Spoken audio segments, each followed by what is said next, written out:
Au Zaïre, nous nous demandons ce que signifie exactement le développement.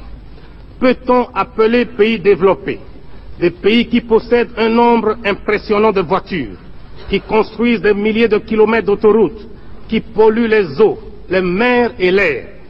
Faut-il appeler pays sous-développés ceux dont les habitants sont pauvres, certes, mais équilibrés, où l'on compte moins de cas de suicide, où il y a moins de meurtres et moins de déséquilibrés et de sadiques?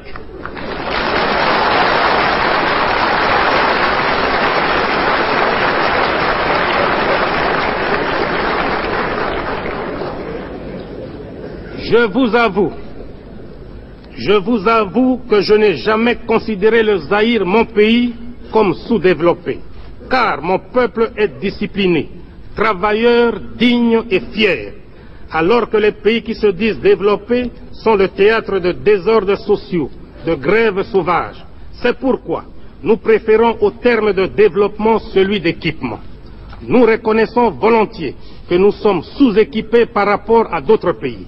Et c'est d'ailleurs comme cela que les spécialistes de l'économie occidentale l'entendent quand ils veulent bien l'avouer. Les États-Unis d'Amérique se trouvent à la tête du club des 10 pays les plus riches du monde. Ils l'ont prouvé en débarquant les premiers un homme sur la Lune. Mais on ne dit jamais que les 9 autres sont sous-développés par rapport aux États-Unis.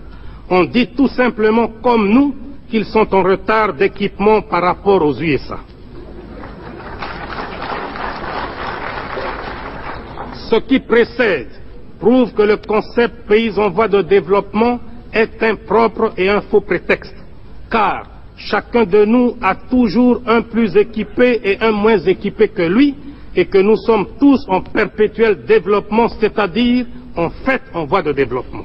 D'autre part, ceux qui se disent développés devraient se rendre compte de la prise de conscience par les pays sous-équipés de leurs conditions. En effet, ces derniers ont fini par comprendre que la division du monde n'est pas fonction de l'idéologie ou du degré d'industrialisation des différents pays. Le monde se divise en 2 camps, les dominés et les dominateurs, les exploités et les exploiteurs. Les pays pauvres ne le sont pas par incapacité congénitale, ils le sont par suite de l'histoire qui a fait que certains pays ont dominé, exploiter et piller d'autres pour s'enrichir. Et c'est de la logique mathématique. Quand le riche exploite le pauvre, le riche devient de plus en plus riche et le pauvre de plus en plus pauvre. De nos jours, il est de bonne presse de parler de l'assistance des pays riches envers les pays pauvres. Quand un pays riche donne ne fût-ce qu'un kilo de médicaments à un pays pauvre, on mobilise la presse, la radio et la télévision. On échange des discours diplomatiques, les uns pour vanter l'aide, les autres pour remercier. Cette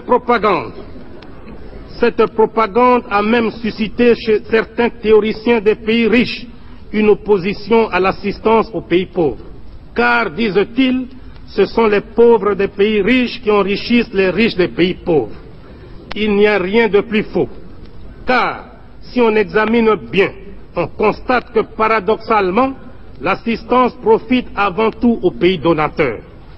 En effet, quelles sont les formes d'assistance? On peut en distinguer notamment 3. Les bourses d'études pour les étudiants, l'assistance en personnel, l'assistance financière. Quand on accorde une bourse d'études à un jeune étudiant d'un pays pauvre, cette bourse est dépensée totalement par l'étudiant dans le pays riche. Il arrive même que la bourse ne suffise pas et que le pays pauvre consente à donner un supplément, c'est-à-dire, en fait, un transfert de capitaux du pays pauvre vers le pays riche. Il en est de même de ceux qu'on appelle les coopérants techniques, dont les salaires sont dépensés dans les pays d'où ils sont ressortissants. Au Zaïre, par exemple, nous les logeons, nous les véhiculons, nous leur payons pour leurs vacances annuelles le ticket aller et retour. Quant à leur salaire, la moitié est transférée mensuellement à leur compte dans les pays d'origine.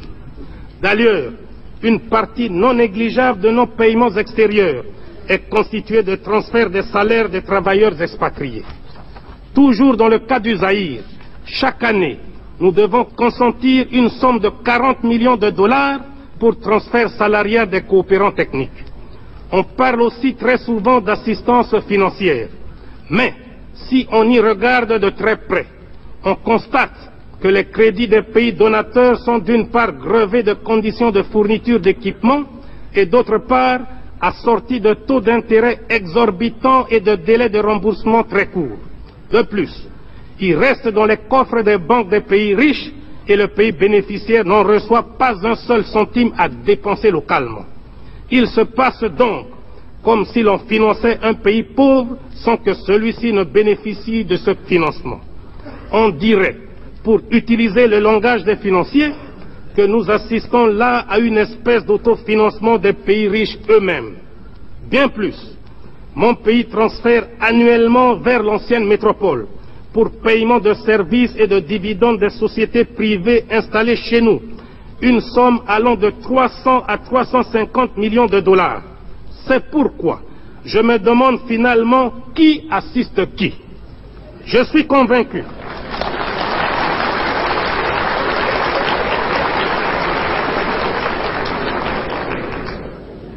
Je suis convaincu que dans ce domaine précis, nous ne parlons pas le même langage. C'est pourquoi, si réellement les pays riches veulent aider les pays pauvres, ils doivent les mettre à l'abri de crédits fournisseurs, de bureaux d'études et d'experts internationaux. Je m'explique. Pour un oui, pour un non, des commerçants sans scrupules de l'Occident nous proposent des crédits fournisseurs tous azimuts. Ils peuvent vous vendre du papier, des cigarettes, de l'eau et même du vent avec soi-disant des facilités de paiement sans tenir compte de l'aggravation de votre endettement extérieur. Les pays riches ne devraient pas seulement se préoccuper d'aider leurs industries à exporter à n'importe quelles conditions, mais ils doivent également tenir compte de la situation financière des pays importateurs.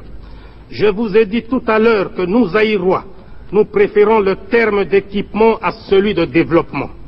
Il n'y a pas de honte à reconnaître que nous sommes en retard d'équipement par rapport à beaucoup de pays du monde. Cela est dû surtout à un manque de cadres suffisant. Ce déficit en cerveau a créé une catégorie d'individus qu'on appelle les experts. Les 10 experts devraient être appelés pour un travail précis et pour un temps limité, en attendant la formation de leurs homologues. Mais on constate très souvent, hélas, qu'au lieu de se considérer comme des éléments de conjoncture, ils tiennent à s'attacher à leurs fonctions, notamment en travaillant en vase clos, cachant les dossiers pour qu'on ait éternellement besoin d'eux. Quant au bureau d'études, ils sont comme la langue des hommes, la meilleure et la pire des choses. S'il est vrai qu'un bon bureau d'études pour faire une étude utile au pays, il est aussi vrai, hélas, que chaque bureau d'études ne fait pas souvent son travail pour aboutir à une solution, mais pour identifier de multiples problèmes qui suscitent de nouvelles études. Beaucoup de bureaux d'études ne font donc pas leur travail pour solutionner un problème, mais pour se ménager de nouveaux marchés. Si j'émets des critiques sur l'organisation d'assistance technique, ce n'est ni pour le plaisir de le faire, ni que je ne remercie pas sincèrement tous ceux qui ont aidé mon pays à sortir de cette difficulté, mais parce que j'estime qu'il y a d'autres voies plus désintéressées et plus efficaces. Je n'en veux pour preuve que la coopération sino-zaïroise. En effet, depuis le mois de janvier de cette année, le Zaïre vit une expérience unique dans le domaine de la coopération. Il s'agit de l'aide que la Chine consent à mon pays. Aux assistants techniques chinois, nous ne payons pas de billets d'avion et nous n'effectuons aucun transfert salarial dans leur pays d'origine. Les experts chinois adoptent le mode de vie de leurs homologues zaïrois. Le chinois se déplace, loge et se nourrit exactement comme son homologue zaïrois. Dans le domaine de l'assistance financière, la Chine nous a accordé un crédit important à très long terme et sans intérêt. Voilà, à mon avis, un bel exemple à suivre quand on veut aider un pays sous-équipé.